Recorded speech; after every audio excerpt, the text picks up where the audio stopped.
북한의 라자루스 그룹이 글로벌 가상자산 거래소 바이비트를 해킹해 무려 2조 원에 달하는 이더리움을 탈취한 것으로 알려졌습니다. 김정은 일가의 명품 구매 예산이 연 6천억 원이니까 올해도 명품 살 돈은 벌었네요. 대체 북한은 어떻게 이렇게 큰 금액을 해킹하는 걸까요?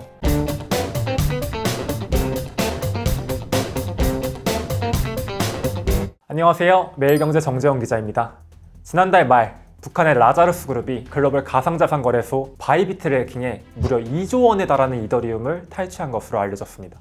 이 2조 원이 얼마나 큰 금액이냐면요. 북한의 1년 예산 추정치가 10조 원대입니다. 즉 북한은 이번 해킹을 통해 1년 예산의 10%에서 20%가량을 확보한 셈이죠. 이번 사건을 두고 SNS에서는 김정은이 이더리움 창시자인 비탈릭 부테린보다 더 많은 양의 이더리움을 보유했다는 짤이 돌기도 했습니다. 대체 북한은 어떻게 이렇게 큰 금액을 해킹하는 걸까요? 바이비트 사태를 비롯해 북한의 상습적인 금융 해킹 수법을 파헤쳐 보겠습니다. 북한 해커들은 코인 거래소나 은행의 디지털 장부에 접근하기 위해서 관리자의 전자서명을 위조합니다. 이러한 해킹을 앞두고 북한 해커들은 타겟으로 삼은 회사 직원들에게 차근차근 접근한 뒤 서명을 가로챕니다. 만약 은행을 턴다고 하면 북한 해커들은 이 은행의 향후 일정부터 유심히 살피는데요. 예컨대 마침 은행이 신규 공채를 하고 있다면 북한 해커는 취업자로 위장해서 은행 직원에게 이력서를 제출합니다.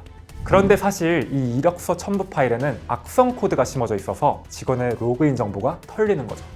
이러한 수법은 2014년에 북한이 김정은을 희화한 영화를 내보냈다는 이유로 소니 픽처스사를 해킹할 때나 2016년에 미국의 눈을 피해 방글라데시 중앙은행을 해킹할 때도 사용했습니다. 실제로 이러한 이력서를 만드는 과정에서 북한 해커들이 챗GPT를 활용하는 사례도 보고되고 있어요. 북한은 이렇게 습득한 자금을 여러 자금으로 쪼개서 각국 정부나 교제기관 몰래 빼돌립니다. 이 과정에서 탈취 자금은 중국, 스위스, 홍콩 같은 다양한 국가를 거치게 되는데요. 이번 바이비트 해킹 사건의 경우 자금 세탁 과정에서 진시황이라는 밈코인을 발행했다는 정황도 발각됐습니다. 누구나 밈코인을 쉽게 만들 수 있는 솔라나 생태계의 특징을 악용한 것이죠. 코인 전문가들은 바이비트 해킹 사건의 자금 세탁이 길게는 6년까지 걸린다고 보고 있고요. 또 실제 해킹 금액의 15에서 30% 정도만 현금화할 수 있을 것으로 보고 있습니다. 2조 원의 30%면 여전히 6천억 원인데요. 김정은 일가의 명품 구매 예산이 연 6천억 원이니까 올해도 명품 살 돈은 벌었네요. 북한의 해킹 수법은 날로 교묘해지고 있고 업비트 등 우리나라의 주요 가상자산 거래소도 피해자가 되고 있습니다. 상황이 이러자 올해 1월에는 한미일 3국이 공동성명을 통해 북한을 직접적으로 겨냥해 비난하기도 했는데요. 이렇듯 국가 단위의 사이버 전쟁 양상은 사이버 보안의 중요성을 다시금 일깨워줍니다. 시청자 여러분들도 이러한 움직임을 간파하고 자산 관리에 유의해야 하는데요. 사이버 전쟁 시대, 우리 개미들은 패시브한 자산관리와 액티브한 자산관리로 대응할 수 있습니다. 먼저 사이버 전쟁 시대의 패시브한 자산관리는 내가 가지고 있는 자금을 지켜내는 것이겠죠. 뻔한 얘기라고 생각할 수도 있겠지만 전문가들은 사이트별로 금융인증서 비밀번호를 다르게 설정하라고 거듭 강조합니다. 또 소프트웨어 업데이트 등을 미루지 않고 제때제때 하는 것도 의외로 악성 프로그램 침투를 막아준다고 하네요. 만약 본인이 가상자산 투자자라면 거래소에 의존하지 않는 가상자산 보유법도 고려해봐야 합니다. 이번 바이비트 사례도 그렇고 2014년에 마운트곡스 사태에서도 볼 수 있듯 코인을 절도당한 거래소는 뱅크런 사태가 발발해 최악의 경우 파산으로까지 이어질 수 있죠. 코인 투자자가 개인 지갑을 만들어 가상자산을 보유한다면 이러한 두려움으로부터 자유로워질 수 있습니다. 하드월렛이라고 하는 오프라인 실물 지갑을 활용하면 해킹 피해를 최소화할 수 있기 때문입니다.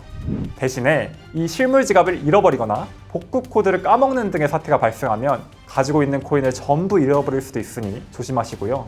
소프트 월렛이라고 하는 온라인 지갑도 있는데 이 방법은 거래소 이슈로부터는 자유롭지만 여전히 북한의 해킹 타겟이라는 거 잊지 마시길 바랍니다. 반대로 사이버 전쟁 시대의 액티브한 자산관리법은 이러한 글로벌 사이버 전쟁마저 투자 기회로 활용하는 것입니다. 지정학적 분쟁이 격화될 것으로 보일 때 방산주에 투자하듯이 해킹 위협이 도사리면 사이버 보안주에 투자하는 것이죠. 실제로 기업들이 데이터를 클라우드에 보유하기 시작하면 관련 보안 시스템 마련이 필수적이고요. 이에 따라 사이버 보안 기업들은 대기업은 물론 국가를 고객으로 맞이할 수도 있습니다. 이러한 전망이 확산되자 사이버 보안 대장주격인 팔로알토 네트워크스는 최근 5년 새 주가가 6배까지 불어났습니다. 또 다른 대형 사이버 보안주인 포티넷 역시 이 기간 5배 불어났어요. 국내에서는 안랩이 사이버 보안 대장주 역할을 하고 있긴 한데 국민의힘 안철수 의원의 정치 행보에 따라 주가 영향이 있으므로 유의해야 합니다. 다만 개인 투자자 입장에서 사이버 보안 개별 업체들의 기술 특징을 간파하는 게 쉬운 일은 아닙니다. 잘 모르는 기업에 투자했다가 가격 하락이 왔을 때 이것이 일시적 조정인지 아니면 근본적인 문제인지 파악하기 힘든 경우도 있고요. 이럴 때는 사이버 보안 ETF 투자가 도움이 됩니다. 해외에서는 티커명 CIBR, HACK, ETF 등이 대표적인 사이버 보안 ETF로 꼽히고요. 국내에는 미래에셋의 타이거 글로벌 AI 사이버 보안 ETF가 있어서 절세 계좌로 투자가 가능합니다. 이러한 ETF를 매수하면 분산 투자는 물론 운용사가 자동으로 기업을 리밸런싱 해주기 때문에 머리 아픈 개념들을 많이 알지 못하더라도 업계의 전반적인 성장률을 추정할 수 있겠죠. 시장의 과매수 등으로 단기적인 하락은 있을 수 있겠지만 사이버 보안 테마가 장기적으로 우상향할 것이라는데 전문가들은 동의하는 분위기입니다. 자이언트 구독자 여러분들도 관련 동향을 잘 살펴보시고 투자 기회를 잘 보시길 바랍니다.